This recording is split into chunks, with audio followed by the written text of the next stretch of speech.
Okay, I was looking at the 2.6 homework, and number 11, a student sent this problem to me, and this is a very unique problem that I wanted to do a little video on.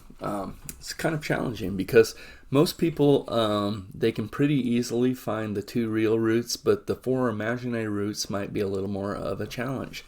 So let's take a look at this problem. First it says, show that x to the 6 minus 7x to the third minus 8 equals 0 has a quadratic form.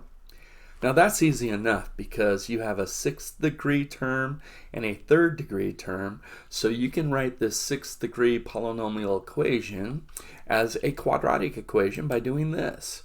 See the 6 or the x to the 6th power? Just write that as x to the 3rd squared, which is x to the 6th. Minus 7, x to the 3rd minus 8 equals 0. And now this is quadratic. And you can factor this. So if I need an x to the 3rd squared, I'm going to go an x to the 3rd on the outside there and an x to the 3rd right here. X to the 3rd times x to the 3rd is x to the 3rd squared. And then I need a number here and here. That will give me a product of negative 8 and a sum of negative 7. So that will be what? A minus 8 and a plus 1. And now by the zero product property of algebra, one of these two factors has to equal 0. And most people go right here and they set this equal to 0 and solve, and then they set this equal to 0 and they solve, and they get their two real roots. But what about the four imaginary roots? So with that, what you should notice is that this is the difference of two cubes, and this is the sum of two cubes, and these are still factorable. And here's your rule right over here. So the sum of two cubes would be x plus y times the quantity x squared minus xy plus y squared. And the difference of two cubes would be x minus y times the quantity x squared plus xy plus y squared. So let's continue to factor. All right, so I have an x to the 3rd minus 2 to the 3rd, giving me an x minus 2. And then I'll have an x squared right here. And then I'll have plus the x times y, or in this case, that would be 2x. And then I have the y squared, which would be a 4. All right, x to the 3rd minus 8 is now factored. Now, x to the 3rd plus 1, that's the sum of two cubes because we have x to the 3rd plus a 1 to the 3rd. So that's going to be an x plus a 1.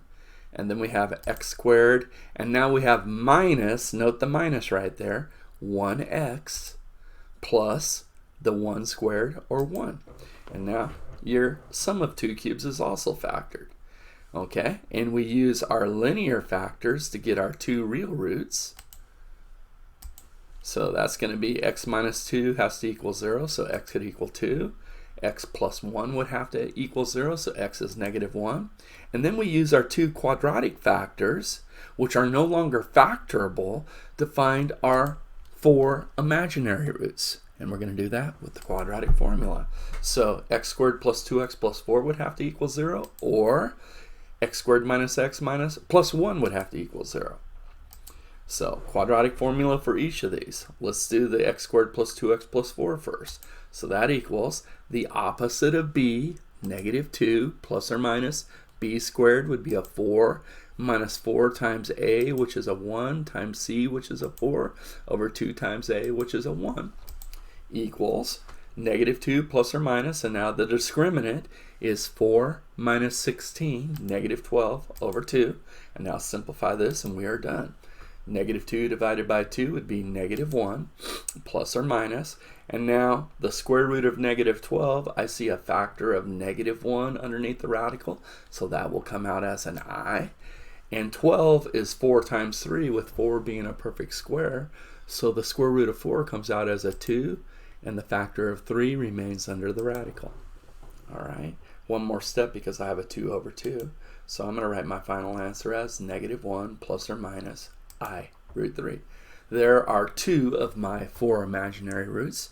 So let's go ahead and do the quadratic formula with x squared minus x plus 1 to get our other two. So in this one, the opposite of b is a 1 plus or minus radical b squared would be a negative 1 squared, or a 1, minus 4 times a, which is a 1, times c, which is a 1, over 2 times a, which is still a 1. Now let's clean up this one. So that equals plus or minus, and that would be what? 1 minus 4, radical negative 3. The discriminant is negative 3 over 2. And that's going to equal, well, 1 over 2 is 1/2, plus or minus, and with the factor of negative 1 under the radical, I'm going to bring an I out. I'll leave the 3 under the radical. And can I clean that up at all? I cannot, so that's it. Here's my 4 complex. I have 2 pairs of complex conjugate roots for my 4 imaginary roots, and then my 2 real roots right up here. Great problem. Thank you.